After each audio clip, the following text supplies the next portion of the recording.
Hi, this is Jeff Lykin, the president and founder of Evolution Mentoring International, and I'm going to be speaking to you for a few minutes today about the idea of the third voice.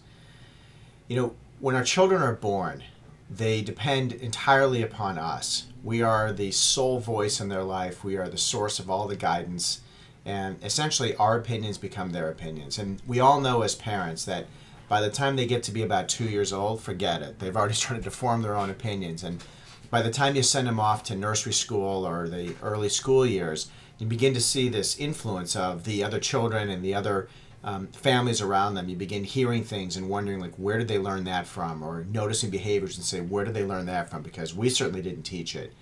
And it's at that stage for all parents that you begin to become aware of the fact that there is this second voice, this larger, ever-present second voice that has this growing prominence in the lives of our children. Well, by the time they're teenagers, the second voice of the other people in school, the teachers, the other families around, also begins to include the larger voice of popular culture, the media, many of the popular opinions that they're picking up from the various places around the world. And what you begin to get is this contrast in a way, and oftentimes a conflict between that initial, what I'm going to call first voice of us as parents versus that second voice that is that collective second voice of society. And what we find more and more in the lives of today's teenagers is that second voice, that voice that they turn to, the one where they begin to get their values and their opinions so heavily influenced by, tends to be one which is creating a lot of negativity, a certain amount of skepticism, cynicism even in some cases in young people. But more than anything, it's one that creates confusion, because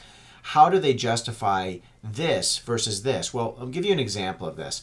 I had a 16-year-old boy I was having a conversation with recently who, in a moment of anger towards his parents, went on a real cursing spree towards them, began using language that was simply not the kind of language that anybody out of my generation would have used with their own parents, not if they wanted to see the light of day for the next 6 months. And in the course of this conversation I had with this boy about this, I was explaining to him how coming out of the time that I came out of and the world that I came out of, there was this first voice which said, treat your parents with respect. There's certain things you say and don't say to them, and you abide by that, and everybody around me did.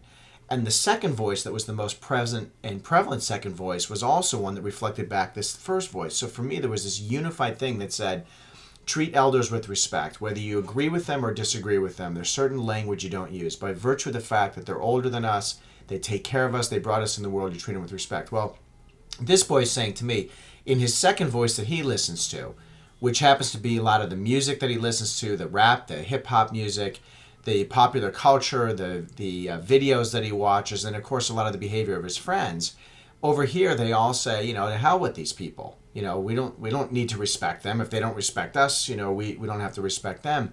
And we had this really, in a way, fascinating conversation where he's saying, I know I was raised with this. However, this is that second voice that at this point I choose to listen to. Well, what's interesting is this 16-year-old was sitting in the room with me. And by the end of that conversation with me, he was no longer so sure about the presence of this second voice. In fact, what he was finding was that more and more he wanted to say no to the second voice, and instead begin to really consider for himself what's the path that he wants to follow. And the reason that he was reaching that point of that kind of clarity was because he had a third voice in his life. The third voice was me. The third voice is what I offer through Evolution Mentoring. It's not one that's biased by a sense of personal prejudice, you could say, in a way that a parent might be, where they're going to take personally any kind of comment like that. It's not biased by this larger cultural voice, which tends to have very little concern whatsoever for the individual and is mostly driven by the market and consumerism anyway. But it's one that was driven through a third voice who had enough life experience and wisdom to be able to say to him, hey, here's what's going on. And here's some of the things that you might want to be thinking about. And here's some of the considerations that I made as I made some of these choices in my life. And here's some of the mistakes that I made that you can learn from and save yourself years of trial and error, learning, and pitfalls that come with not having the proper guidance in your life. And that's the value of that third voice. So what's interesting, this is a true story, is this 16-year-old walked out of my office that day of having this conversation with me, and all of a sudden he was no longer so sure that using language like that towards his parents was neither right nor, more than anything, really being the man that he wanted to be. And as our conversations have gone on over time, what's happened is this third voice has begun to become one that settles inside of him. That as he gets into these situations in life where he has to choose this or this, he's going back in there and he's saying, what would that third voice offer me around this? The one that gives me a perspective on this one and on this one. And from that perspective, gives me a sense of being able to step back and say, okay, this is who I want to be. This is the path that I want to follow.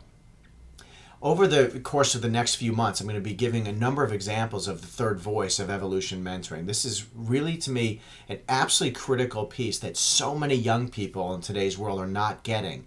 They're not getting that third voice that society's always brought into young people's life. And the third voice didn't ever just come from one person. It was grandparents. It was elders of the tribe or of the society or the village or the mentors who they apprenticed with in their life. Well, nowadays in a world that's really absent of that, where oftentimes even the school life is taking that voice of the second voice and only reinforcing it or pushing further in the direction of just buy into that second voice because of the stress that this one causes over here. Well, here comes a third voice. A third voice that's available for your teenager also, for your young adult, one that will help them to step back, gain the clarity they want to gain in their life so that they can make the choices that are right ones for them. As they make the choices that ultimately will become the path they follow, that will become their legacy.